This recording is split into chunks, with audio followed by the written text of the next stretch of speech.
ఎవరిని అపహరించడు, ఎవరిని కూడా ఎవరికి అన్యాయం చేయరు.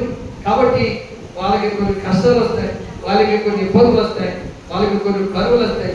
అలాంటి వారికి సహాయం చేయుదురుగాక. అలాంటి వారికి మీరందరూ సహకారిగా ఉందురుగాక. రూతు ఏ విధముగా నయోమికి సహకారాలుగా ఉండి, ఏ రూతుకు తల్లిదండ్రులు ఉన్నారండి, మోయాబు దేశంలో బంధువులు ఉన్నారు, కులస్తులు ఉన్నారు, ఇరుగు పొరుగు వారు ఉన్నారు, తల్లిదండ్రులు ఉన్నారు. ఎవరి నా దేశం నేను ఉంటాను, నేను వెళ్ళిపోయిందా?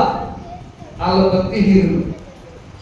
వాళ్ళకి భక్తి లేదు, వాళ్ళకి నీతి లేదు, వాళ్ళకి యథార్థత లేదు, వాళ్ళకి ఆత్మీయత లేదు. కానీ నయోమి అయితే భక్తి పరురాలు. డబ్బు లేకపోయినా, ఐశ్వర్యం లేకపోయినా, ఇల్లు లేకపోయినా, వెండి బంగారం లేకపోయినా ఆ దగ్గర ఎవరున్నారు? జీవు కలిగిన దేవుడు ఉన్నాడు. తప్పులు దేవుడు పరుచుకుందాం. జీవము గల దేవుడు మౌనముగా నుండునా, తన పిల్లల కాయన నేను చేయకుండునా, తన పిల్లల కాయన నేను చేయకుండునా, నిజముగా మొరపెట్టినా దేవుడాలకించకుండునా, సహనముతో కనిపెట్టినా సమాధానమీయకుండునా, జీవము గల దేవుడు ఆ జీవము గల దేవుడు తన పిల్లల కాయన చేయకుండునా, తన పిల్లల. అదేవిధంగా ఈరోజు ఒక ఆయన అడిగాడు, అయ్యగారు మీరేం పెట్టి పెట్టలేదు సంవత్సరం, మా సంఘస్థులందరూ భక్తిహీనులు అయిపోతే నేనేం పెట్టను బాబు, కనీసం ₹1,00,000 నాకు కావాలి. ప్రభువా ఎండ దెబ్బ తగలకుండా, గొడ దెబ్బ తగలకుండా, గాలి దెబ్బ తగలకుండా మా ఊరు నుంచి 2 బ్యాచీలు మెరుగా కొత్తకి వెళ్ళారయ్యా, కాపాడు కాపాడు కాపాడని నోరు నొప్పి పుట్టే వరకు ప్రార్థన చేశాం.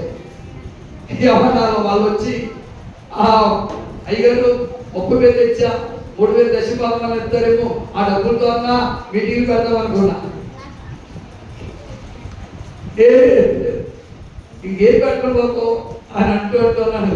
వాళ్ళు నీ కొడుకున్నానంటే వాళ్ళు ₹1,50,000 వచ్చినా కానీ ఒక 50,000 మీటింగ్ వెళ్తాడు కొనుక్కుంటే వాడు నోరే కొనుక్కుంటున్నాడు. అబ్బాయి నేనే ₹1,00,000 నేనే తీసుకొచ్చి పెట్టున్నా బాబు నాకు 5 కూతురు అంటే ఆయన అంటున్నాడు, అయ్యగారు అదే నిజమే,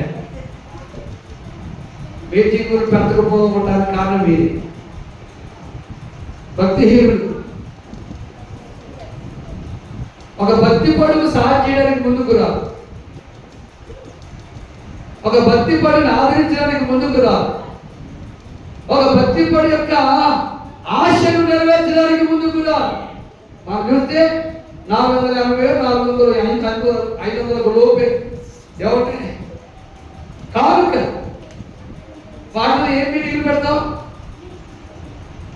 ఏ సభలు పెడతాం అంటే అక్కడికి నేను ప్లాన్ చేశాను.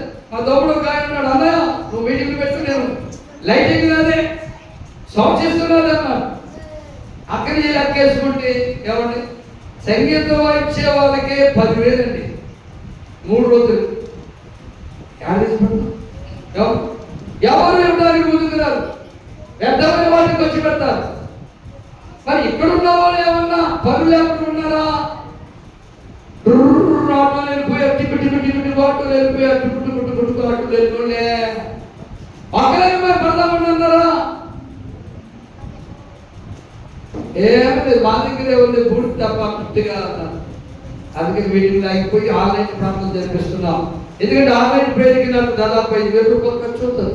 వచ్చిన సేవకులను పంపించడానికి తక్కువ సేవకులు అయితే ఒక ₹3,000 ఖర్చు అవుతుంది. ప్రతి నెలలో సేవకులకు ఎందుకు పెడుతున్నాం? డబ్బులు ఎక్కువయ్యా కాదు, వచ్చిన సేవకులు ఒట్టిగా పంపించకూడదు. ఎవరి ప్రార్థనలో చేసే వాళ్ళకి మనం ఏ సహాయం చేసినా దేవుని సహాయం వస్తుంది. నయోమికి రూతు సహాయం చేసింది. ఏ సహాయం తెలుసా? వృద్ధురాలని ముసలిదని ఇంట్లో కూర్చోబెట్టి పొలం వెళ్ళి ఎండలో పొలం వెళ్ళి పరిగెత్తుకుని వచ్చి ఏసేదో తెలియదు, ఏదైతే తెలియదు, అయినా నీతిమంతురాలకు సహాయం చేయడానికి రూతు పొలవెళ్ళి ఎండలో పరిగెత్తి తీసుకొచ్చి దులిపి ఎవరు వంట చేసి అత్తకు పెట్టి బాగుతుందండి. అలాంటి అంత సహాయము రూతు నీతిమంతురాలైనటువంటి నయోమికి చేయడం ద్వారా దేవుడు ద్వారం తెరిచాడు. దేవుడు స్తోత్రం, హల్లెలూయా. ఇక నా జీవితంలో భర్త లేడు అనుకునే స్థితిలో ఉన్నటువంటి ఆమెకు పెళ్లి కానటువంటి యవనస్తుడు ధనవంతుడు తన హృదయాన్ని తెరిచి బోయాజు రాజు ఆమె వివాహం చేసుకున్నాడు.